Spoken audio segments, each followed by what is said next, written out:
क्योंकि दुनिया भर की रिपोर्ट्स इतनी डराने वाली है कि भारत ने अपनी आंखों पे पट्टी बांध ली है।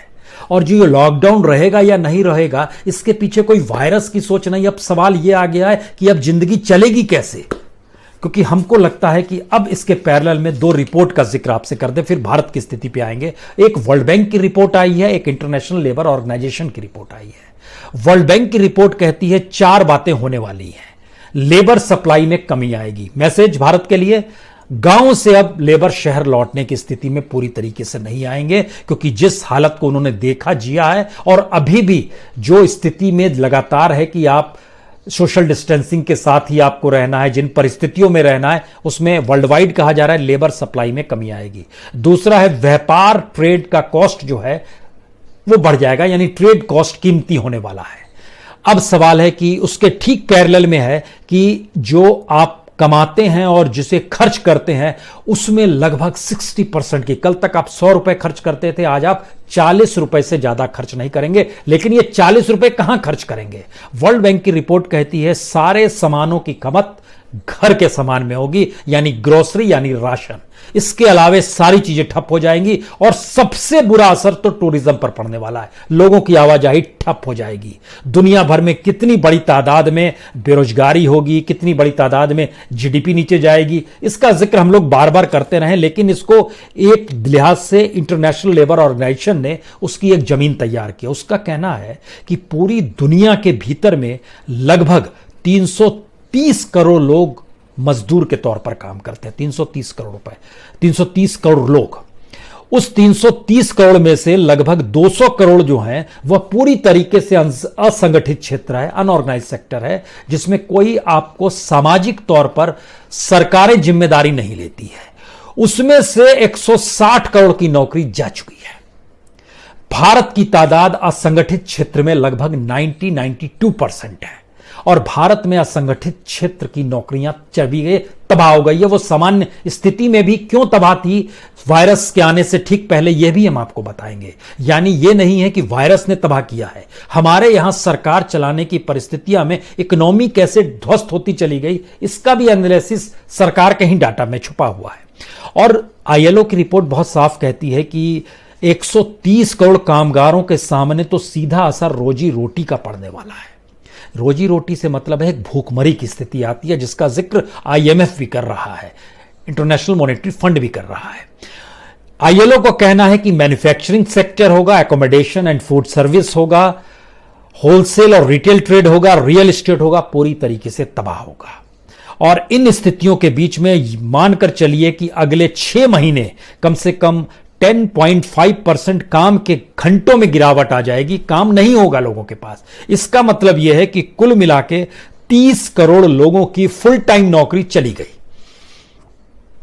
यह काम के घंटे और इसको अगर आप जोड़ देते हैं उसमें, इसीलिए लगभग 43 करोड़ लोग जो इंटरप्राइजेस से जुड़े हुए हैं, जो कारोबार से जुड़े हुए हैं, जो स्वरोजगार से जुड़े हुए हैं, जो स्टार्टअप किए थे दुनिया भर में, देश भारत को मिला के, उन पे जबरदस्त खतरा है। यह दोनों रिपोर्ट बतलाती है। अब इसके पैरेलल में आइए कि भारत के भीतर की स्थिति क्या है और भारत के भीतर की स्थिति क्यों डावाडोल है। हमको लगता है यहां एक चीज जिक्र आपसे कर दें। अगर मान लीजिए मार्च से पहले की स्थिति आपको बता दें, भारत की आर्थिक स्थिति क्या थी, और उसके बाद इस मार्च और अप्रैल में क्या हुआ, एक अलग हिस्सा है। मार्च से पहले की स्थिति यह थी कि जो विदेशी पैसा भी लगता है वह भी अलग अलग सेक्टर से निकलने लगा था। आज तो स्थिति और नाजुक हो गई है, उसका जिक्र करेंगे। और जो शेयर मार्केट और म्यूचुअल फंड का जिक्र होता है वह भी माइनस में चला गया था। वो कौन कौन से सेक्टर थे जो माइनस में चले गए थे? Financial service, auto sector, consumer staples, information technology, energy, bank, ये माइनस में चले गए थे, चाहे वो एफपीआई हो, चाहे वो म्यूचुअल फंड हो। और इन सब के बीच स्थिति इतनी बिगड़ती चली गई, जो टॉप मोस्ट जो इंडस्ट्रियल प्रोडक्शन जिसको माना जाता है इंडेक्स, यानी आईआईपी जिसको माना जाता है, उसमें लगभग 6.5% की गिरावट आ गई। 40% तक ये नीचे चला गया इसका प्रोडक्शन। ओवरऑल कंट्री के भीतर में अगर आप देखना चाहेंगे तो इसमें हमको लगता है कि ऑटो सेक्टर का इतिहास को जरा सा टटोल इसलिए लेना चाहिए क्योंकि ऑटो सेक्टर भारत में लगभग 4 करोड़ लोगों को रोजगार देता है। इतिहास में ऐसा कभी नहीं हुआ कि किसी एक महीने में एक भी गाड़ी किसी भी कंपनी की नहीं बिकी। वो अप्रैल का महीना था, चाहे वो मारुति हो चाहे मर्सिडीज हो, कोई गाड़ी किसी की नहीं बिकी पूरे अप्रैल के महीने में। और 4 करोड़ रोजगार पर संकट मंडरा रहा है। जीडीपी में इसका ऑटो सेक्टर का 8% योगदान होता है और इसके जरिए जो टैक्स कलेक्शन होता है वो लगभग 11% होता है। स्थिति कितनी नाजुक है ये आपको समझ में आ रहा है। उसके बाद आइए कि अगर फरवरी तक की स्थिति ये थी और इस रूप में डूब रहे थे स्थिति, और मार्च के बाद की स्थिति ये है, cement -24.7, natural gas -15.2%, steel -13%, fertiliser -11.1%, electricity -7.2%, crude oil -5.5%, refinery -0.5%, industry, manufacturing, construction पूरी तरीके से तबाह, ट्रैवल और अकोमोडेशन इसके साथ तबाह। सवाल यह नहीं है कि यह सेक्टर तबाह है, सवाल है इसमें काम करने वाले लोग तबाह हो गए। और इतनी बड़ी तादाद में अगर लोग तबाह हो रहे हैं तो लॉकडाउन के बाद 3 तारीख के बाद इस देश की स्थिति क्या होगी? 3 तारीख को एक बेस बनाते हुए चलिए क्या करना होगा और किस रूप में जीना। क्या सरकार के पास कोई स्थिति है, या सरकार सिर्फ यह सोच रही कि अच्छा लॉकडाउन था तो कोटा से बच्चों को मंगा लिए, आंध्र प्रदेश या तेलंगाना से रेलगाड़ी चला दिए और यह सब कुछ लॉकडाउन की स्थिति में हो रहा है, आवाजाही हो रही है, तो यानी एक नियम बनाया, वह नियम भी हम खुद ही तोड़ेंगे क्योंकि प्रेशर इतना ज्यादा आ गया है हमारे ऊपर। और यह प्रेशर ऐसा है जिसका जिक्र नारायण मूर्ति जो इन्फोसिस के हैं उन्होंने बहुत खतरनाक तौर पे बताया कि तय कीजिए कि वायरस से लोग मरेंगे या तय कीजिए कि भूखमरी से मरते हुए लोगों को आप देखेंगे जिनकी तादाद कई गुना ज्यादा होगी। यह स्थिति बताती है कि हमने वैज्ञानिक तरीके से चीजों को समझा ही नहीं है। इस देश को अभी भी नहीं जाना है। इस देश को अभी भी देखने का नजरिया वही मार्केट इकोनॉमी और वही कैपिटलिज्म है जिसमें प्रॉफिट बेस्ड इकोनॉमी थी। अब प्रॉफिट बेस्ड इकोनॉमी का जिक्र नहीं है। अब अगर पॉलिटिकल पार्टीज के खातों में हजारों करोड़ रुपया है या किसी नेता के पास खूब रुपया, वो क्या करेगा? उसको यह सोचना होगा और इस देश की सत्ता को सोचना होगा। इस देश के पूरे सिस्टम को नए तरीके से आपको मथना होगा, बताना होगा कि हमारी अब प्राथमिकताएं क्या हैं, जो आप अभी भी बताने से चूक रहे हैं। अभी भी आप चीजों को बांट रहे हैं, डाइवर्ट कर रहे हैं। इसीलिए इंडिया इंक यानी जो टॉप मोस्ट कॉर्पोरेट होते हैं उनकी जरूरत लाखों करोड़ की है। स्टेट गवर्नमेंट, गहलोत साहब कहते हैं 1 लाख करोड़ दीजिए, बघेल साहब कह रहे हैं 30,000 करोड़ दीजिए, पंजाब के मुख्यमंत्री अलग मांग रहे हैं, छोटे छोटे राज्य अलग तरीके से मदद मांग रहे हैं। अभी भी चीजें हम लोग देख नहीं पा रहे हैं कि पहली बार लॉकडाउन ने उस बॉर्डर्स को खत्म कर दिया और अभी भी हम चीजों को बॉर्डर्स में ही बांट कर देखना चाहते हैं। हम ये मानकर चल रहे हैं कि अब ये हिंदुस्तान में अभी भी स्टेट है, सेंटर है, चीजें बटेंगी, वो इस जात का है वो, और ये चीजें नजर आई है इस दौर में। बच्चों के लिए या अपर क्लास के लिए उनको रईसों के साथ हमको तोलना पड़ रहा है, उनको ज्यादा सुविधा देनी पड़ रही, मजदूरों को सुविधा नहीं दे रही। अब कल्पना कर रहे हैं कि इस देश में अगर सारे करोड़पति खत्म भी हो जाए तो क्या होगा? देश तो चलेगा ही, लेकिन इस देश का किसान मजदूर अगर खत्म हो जाए तो देश कैसे चलेगा? जो छोटे छोटे इंडस्ट्री चलाने वाले लोग हैं वो सब खत्म हो जाए, जहां मजदूरी काम करते हैं, कैसे चलेगा? हमारी टेक्नोलॉजी भी अभी उतनी पुष्ट नहीं हुई है और ह्यूमन रिसोर्स का इस्तेमाल करना हम जानते नहीं है, तो इसके मतलब क्या होंगे? और ये सारी परिस्थिति बतलाती है कि सरकार के पास विजन की कमी जब हम बोलते हैं, इसलिए हमको ये लगता है, बताना पड़ता है, क्योंकि सरकार ने अभी पिछले हफ्ते ही इंफ्रास्ट्रक्चर को लेकर बताया 2020 से 2025 तक का 111 लाख करोड़ का, यानी 111 लाख करोड़ का उसने एक प्रोजेक्ट बनाया। उसमें उन्होंने बताया कि किस तरीके से एनर्जी के क्षेत्र में 24%, अर्बन क्षेत्र में 17%, रेलवे के क्षेत्र में 12%, रोड के क्षेत्र में 18%, इस तरीके से हम काम करेंगे आने वाले वक्त में। और उसके भीतर का एक सच क्या है? 44 करोड़ लोग जो अलग अलग योजनाओं में जुड़े हुए हैं, 44 लाख करोड़ जो पैसा है, 111 लाख करोड़ यूज किया जाएगा, उसमें से 44 लाख करोड़ जो है वो अंडर इंप्लीमेंटेशन है, जो योजनाएं हैं।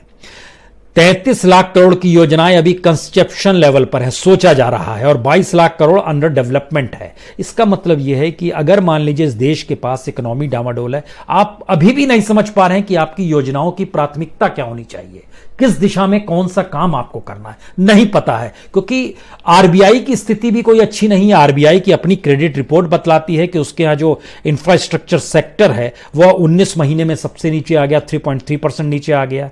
जो क्रेडिट आउट स्टैंडिंग होती है इंफ्रास्ट्रक्चर को लेकर, वो पिछले महीने मार्च में जो थी और अभी जो है उसमें नीचे की आ गई। उस समय 10.55 लाख करोड़ था, आज की स्थिति में 10.18 लाख करोड़ आ गया, तो उसमें भी कमी यानी कमी आ रही है। और इतना ही नहीं, जो नेशनल स्टॉक एक्सचेंज है उसमें जो लिस्टेड 100 कंपनीज है उसमें से 27 कंपनियां ऐसी हैं जो सैलरी दे पाने की स्थिति में नहीं आई है, यानी उसके पास कैश क्रंच है। यानी लिस्टेड कंपनी में से 27 कंपनी के पास इतना पैसा नहीं है। और इन सब के बीच हम किन बातों का जिक्र करें, किस दुनिया के किस देश के साथ खड़े हों, हमें नहीं पता है, क्योंकि अमेरिका तक ने तो भारत को प्रायोरिटी वॉच लिस्ट में डाल दिया है, जिसमें चाइना है, जिसमें सऊदी अरब है, जिसमें इंडोनेशिया है, जिसमें रशिया है, अर्जेंटीना है, यूक्रेन है, वेनेजुएला है, चिली है, उसमें इंडिया को भी डाल दिया है। तो हम इंटेलेक्चुअल प्रॉपर्टी को लेकर, या भारत जो खुद को अमेरिका के साथ खड़ा मानता है, वैसी स्थिति में नहीं आ सकते हैं। और आईएलओ बहुत साफ तौर पर कह रहा है,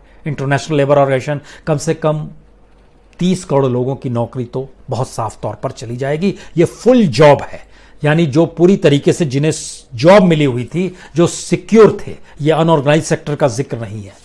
ये सारी स्थितियां बतलाती हैं कि हमारे सामने एक ऐसा संकट है जिसको अगर हम ठीक तरीके से डिफाइन नहीं कर पाएंगे तो इस दौर में जितनी बड़ी तादाद में सब कुछ ठप पड़ा हुआ है, तो 3 तारीख के बाद क्या होगा ये वाकई कोई नहीं जानता है।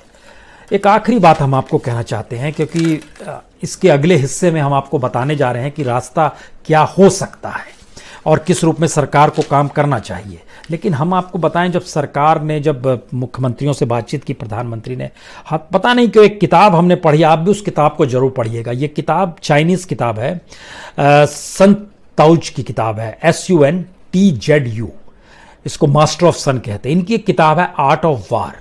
ये लिखी गई थी 6 BC में, लेकिन इसके बाद 1772 में इसका फ्रेंच अनुवाद हुआ था और 1905 में इंग्लिश अनुवाद भी किया गया था। ये जो आर्ट ऑफ वार है, हमको लगता है कि मौजूदा वक्त में सरकार कुछ उस किताब को पढ़ के काम कर रही है, जिसमें वो सारी जिम्मेदारियों से बचना चाहती है लेकिन डिसीजन सारे लेती है। आर्ट ऑफ वार के कुछ नियम भी होते हैं। आर्ट ऑफ वार पढ़ने का जब हम आपसे जिक्र कर रहे हैं तो ये पूरी तरीके से कहते हैं कि पूरा वार जो है ये डिसेप्शन पर टिका होता है, यानी धोखे पर टिका होता है। इसमें यह होता है कि जब आप अटैक कर सकते हैं तो सामने वाले को बताते हैं हम अटैक करने की स्थिति में नहीं है। जब आप अपनी फोर्स को यूज कर सकते हैं तब आप बोलते हैं अभी हम यूज करने की स्थिति में नहीं है। जब आप अपने दुश्मन के बिल्कुल नजदीक पहुंच जाते हैं तो आप बताते हैं बहुत दूर हैं। जब आप बहुत दूर होते हैं तो आप बताते हैं बहुत नजदीक है। यह पूरी एक फिलॉसफी है। और ध्यान दीजिए किस तरीके से इस देश में लॉकडाउन का ऐलान हुआ था तो प्रधानमंत्री ने किसी सीएम से बात नहीं की थी। इस देश के किसी भी लोगों को अपने साथ विश्वास में नहीं लिया था। और लॉकडाउन धीरे धीरे जब गले की फांस बनते चला गया और अब इकोनॉमी का सवाल बड़ा आ गया तो जान है तो जहान है, जान भी जहान भी, और अब आ रहा है जहान जरूरी है। ये चेंजेस आने शुरू होते हैं जहां पर आप जिम्मेदारी स्टेट को दे रहे हैं और स्टेट के सामने अब परेशानी का सबब है कैसे चीजों को करेंगे। लेकिन सवाल नागरिकों का है, इस देश का है। इसीलिए पॉलिटिशियन सिस्टम से हटकर हमें अब यह समझना है कि आखिर वो कौन सी प्रोसेस होगा जिसके जरिए अब इस देश को संभाला जा सकता है। क्योंकि जितनी बड़ी तादाद में जो सिस्टम चला आ रहा था इंस्टीट्यूशन वाइज, उसमें अगर आप मदद करते हैं, एमएसएमई को कुछ करते हैं, कुछ कॉर्पोरेट्स को मदद करते हैं, कुछ मिडिल क्लास को मदद करते हैं, कुछ लेबर, ऐसे मदद करने से चीजें नहीं चलेंगी। क्योंकि यहां रोजमर्रा की चीजें ही उस पूरे पैसे को खप जाएगा और फिर आप क्या करेंगे, नोट छापेंगे। इसका जिक्र हम अगली बार करेंगे आपसे कि किस तरीके से इस देश को चलाने के लिए आपको अब पूरे देश को डिजाइन नए तरीके से करना है। और ये जो पैसा बांटने की परंपरा है, इसके लिए इतना पैकेज दे दे तो 1,76,000 करोड़ में भी आप राशन का दुकान पे अनाज नहीं पूरा भेज पा रहे हैं। किसी भी रूप में आप नहीं कर सकते हैं क्योंकि आपने इस देश को एक नजरिए से कभी देखा ही नहीं है, टुकड़ों में देखा है देश को। कभी अपने प्रांत को देखा, कभी अपने लोगों को देखा, कभी अपनी जाति को देखा, कभी धर्म, क्या क्या नहीं किया गया है। और अब पूरा देश हमारे सामने खड़ा है। समझना हमें ही है, परिस्थितियों को ढालना उस अनुकूल होगा। हां, सुझाव अब दिए जाएंगे।